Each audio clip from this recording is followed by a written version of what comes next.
Hey everybody, I'm Kamek60, and with it being the month of September, and everyone anticipating a Nintendo Direct to come in pretty much any day or any week, I felt like it would be a good time to talk about what I feel like Splatoon 3's story is going to be.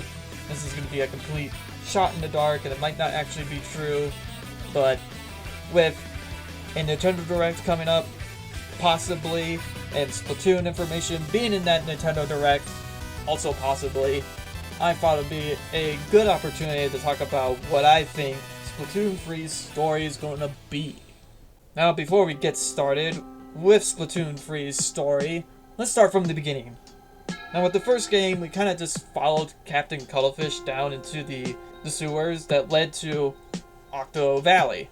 And then we talked with the old man, and he gave us hand-me-downs from Agent 1 and 2, which we would eventually find out is actually Callie and Marie. But in the second game, we're now helping Marie not only look for the Great Zapfish, but also Marie's lost cousin, Agent 1. Let's not forget to mention the Octo expansion, which happens around the same time as Splatoon 2's plot of Marie looking for the Great Zapfish and Callie Cuttlefish.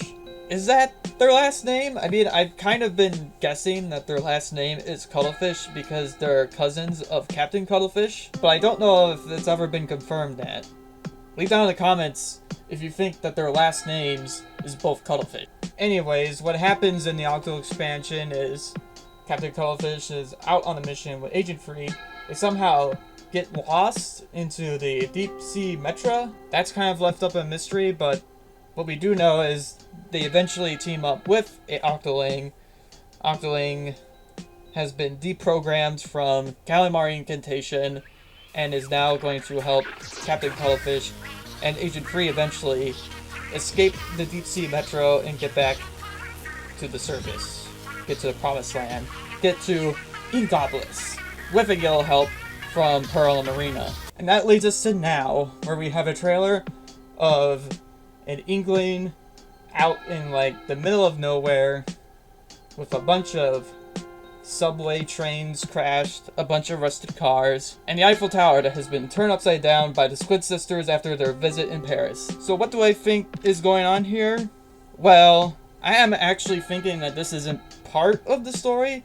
What I'm thinking is this is just the starting area, kind of like how in Splatoon 1 and Splatoon 2 you had this starting area that you never really returned to. You kind of start in this area and it kind of teaches you the basics of the game of shooting your ink, transforming into a squid, and swimming through the ink and swimming up walls. So that is what I think this is basically is, unless we're changing up the format and this time we're just starting straight into the story and then going over to our new town, which is Splatsville.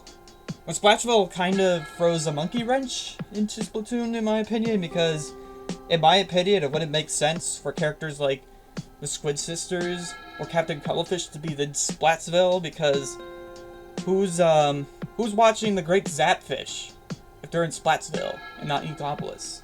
So I think canon-wise, Callie and Marie and Captain Cuttlefish and all the agents should stay in Inkopolis. But who knows, maybe the Splatoon team has other plans and they're going to be in Splatsville. Because, I don't know, maybe DJ Octavio's over in Splatsville too. So my idea of what could be happening in Splatoon 3 is Pearl and Marina, they're going on tour and their first destination is Splatsville. But during this tour, Marina goes missing and Pearl goes looking for her. But what Pearl finds is Marina's actually teamed up with Commander Tartar to possibly make a perfect society, a orderly society, because back in the Splatfest Order vs. Chaos, you could see that Commander Tartar was part of Team Order. So it makes me kind of wonder if like Marina is going to try and make a perfect society with the help of Commander Tartar and everybody else that was on that team. So I know that kind of goes against what I said, like Callie and Marie might not be in this game, because if we're gonna take everybody that was on Team Order and make them the villains in this game, that would mean that Marie would also be in this list of characters. But I don't know, I kind of give Callie and Marie an exception to this, to where it's like, I don't think they have to be part of the Chaos versus Order plot. I'm also kind of thinking, if they're not in the story, like the main plot, maybe just how like Captain Cuttlefish was treated, to where he wasn't in the base game plot of Mario looking for Callie, but he was put into the DLC plot.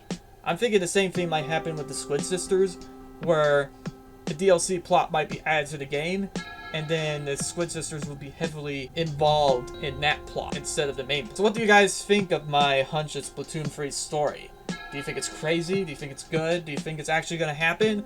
Leave a comment down below. Alright, Squids, bye, and have a good day.